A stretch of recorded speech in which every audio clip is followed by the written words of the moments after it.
Kyle joins me now. We're into day 2 of the Boundary Ford Curling Classic. Yeah, very exciting time here in the Border City. Some of the best female curlers in the country, and $24,000 up for grabs, so very exciting time. There were draws all day long. We'll take you to the afternoon action. Maidstone's Jill Shumay and her rink taking on Heather Jensen from Calgary. Pick it up in the 4th with Shumay already up 4-1. Shumay with her last stone of the end, and she gets just enough of the red rock to lie a pair. Jensen now following that up with hammer, and instead of going for the double takeout, she is going to try to draw to the button, and it looks like she has just a little bit too much on that one, allowing Shumay to steal a pair and lead 6-1. Jensen and Shanna Snell having a little chat after that mishap. Didn't really help. Next end, Jensen still with hammer. She can't make solid contact with her own stone, handing Shumay yet another point. And that steal gives it a 7-1 lead. To the 6th, Jensen throwing her last, trying to draw for the button here.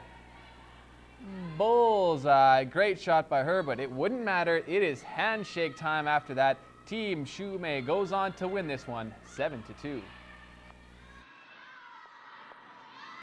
We got 3 the first end with some nice draws and hit and rolls, and then they were behind the 8 ball and we're scrambling the rest of the game.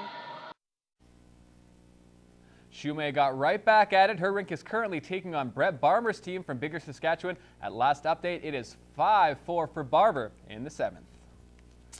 Well, the Bobcast just couldn't get the job done last night. Despite outshooting Drumheller and leading after 40, the Border City bunch let the game slip away in the 3rd before losing 3-2 in overtime to the Dragons.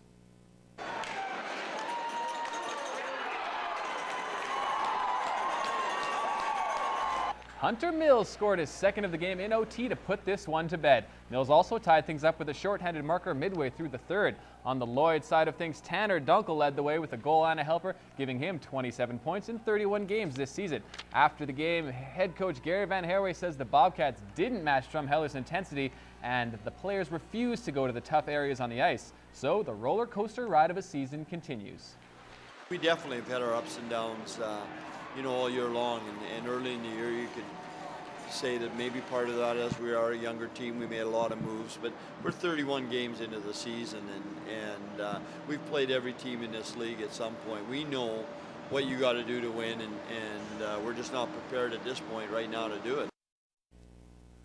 Tonight, the Cats are in Camrose to take on a team that's been playing pretty well of late. The Kodiaks have strung together 3 straight wins and could move into 5th spot in the South with a win. This game gets underway at 7. On the midget AAA scene, the Baker Hughes Bobcats are down south this weekend for a back-to-back-to-back against some southern opponents. The Cats dropped a 6-2 decision to the Royals last night and needed a win this afternoon to avoid a 3-game slide.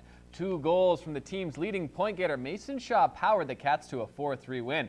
Zach Fisher chipped in a little bit with a goal and an assist himself. With the win, Lloydminster, at least for the time being, moves in a tie for top spot in the Dodge division. The Bobcats wrap up the 3-game trip tomorrow afternoon in Medicine Hat against the SAAC Tigers.